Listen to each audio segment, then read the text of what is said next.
Bonjour, je m'appelle Sarah Labelle, je suis maître de conférence à l'Université Paris 13 et mes sujets de recherche portent sur les transformations médiatiques et les politiques publiques liées à l'innovation.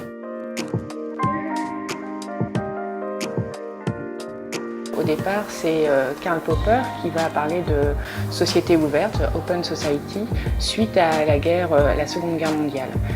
L'idée, ça va être de montrer que finalement, les démocraties peuvent être défectueuses et que de mauvais gouvernements, des dictateurs, peuvent arriver au pouvoir. Qu'est-ce que ça veut dire d'ouvrir le gouvernement? Ça veut dire de changer les règles dont les représentants rendent des comptes aux électeurs. Et une des manières de faire, ça va être justement de permettre une plus grande collaboration entre l'État et ce qu'on appelle la société civile.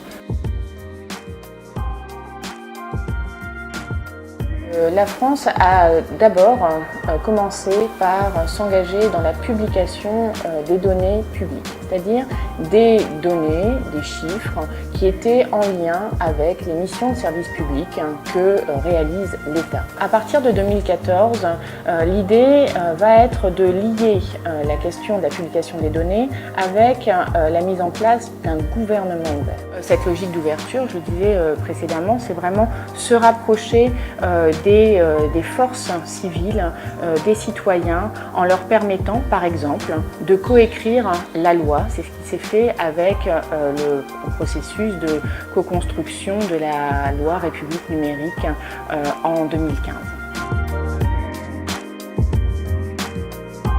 Aujourd'hui, ça nous concerne vraiment parce qu'il y a un véritable besoin de renouveler les formes démocratiques. On voit bien que la démocratie telle qu'elle fonctionne aujourd'hui est confrontée à un problème de confiance.